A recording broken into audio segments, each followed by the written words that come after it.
बिस्मिल्लाहिर्रहमानिर्रहीम। कहते हैं कि अगर हमारी फ़कत 2 रकात नमाज भी कबूल हो गई तो हमारी ज़िंदगी की तमाम नमाज़ें कबूल हो जाएंगी।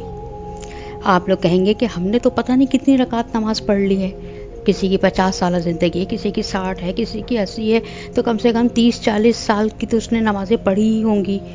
तो काम की बात यह है कि अक्सर हम नमाज में वो गलतियां कर जाते हैं ना अनजाने में कि हम अपनी लाइल्मी की वजह से उन गलतियों को करते भी हैं, दोहराते भी हैं, उनको जानने की और उनको ख़त्म करने की कोशिश भी नहीं करते, तो जिसकी वजह से हमारी नमाज खालिस नहीं रहती।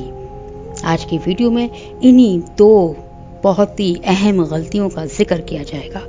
और से सुनिएगा और समझिएगा और अपने घर वालों की भी करेक्शन कराइएगा अगर वो ये गलतियां करते हैं।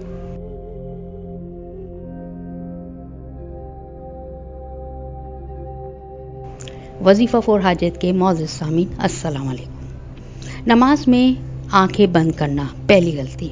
अक्सर लोग नमाज में खुशू लाने के लिए कि इधर उधर की बातों से अपना ध्यान भटकाने के लिए नमाज में अपनी आंखें बंद कर लेते हैं। तो नमाज में आंखें बंद करना कैसा है? तमाम मकतबा फ़िक्र के उलमा का मानना है कि नमाज में आंखें बंद करना मकरूह है। नमाज आंखें बंद करके पढ़ना मकरूह है।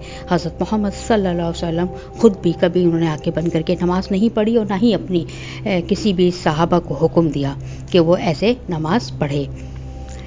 हत्ता कि इब्नुल क़य्यूम रहमतुल्लाह अलैह ने अपनी किताब में यह वाज़िया किया है कि अगर कोई शख्स चाहता है कि वह रसूल की सुन्ना पर पूरा का पूरा उतरे, उन पर अमल करे, तो उसको चाहिए कि वो नमाज में अपनी आंखें बंद ना करे या दौरान नमाज अपनी आंखें बंद ना करे।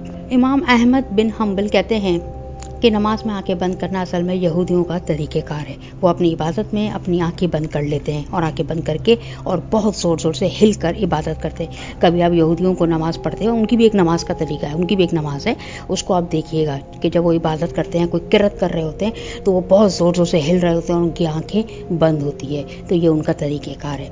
दूसरी जो सबसे बड़ी गलती जो कि मैंने अभी मेंशन ही कर दी है कि हमारा नमाज में दौरान नमाज बिला फजूल बहुत ज़्यादा हरकत करना, यानी कि बिला फजूल की इतनी हरकत करने के दौरान नमाज कभी हाथ हिला रहे हैं, कभी पैर हिला रहे हैं, कभी पूरे के पूरे जिस्म को आगे पीछे कर रहे हैं, तो ये नमाज इससे ये कि आपकी नमाज जो है मकरूह हो जाती है। कुछ उलमा तो ये भी कहते हैं कि जो शख्स अपनी नमाज में बिला फजूल हरकत करता है या बिला वजह हरकत करता है तो असल में वो अपनी नमाज तोड़ चुका होता है।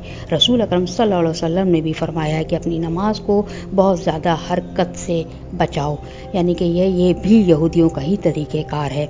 तो उम्मीद करती हूँ ये छोटी सी मालूमाती वीडियो आपको पसंद आई होगी और अगर आपसे भी अनजाने में ये गलती हो रही है तो इसको ख़त्म करने की कोशिश करें और वीडियो को आगे शेयर करके अगर दूसरे लोग भी ये गलती कर रहे हैं तो उनकी नमाज़ों को भी आप बचा सकते हैं। उम्मीद करती हूँ वीडियो पसंद आई होगी। शेयर एंड लाइक ज़रूर करिएगा। अगली वीडियो तक के लिए मुझे इजाज़त दीजिए। अल्लाह हाफिज़।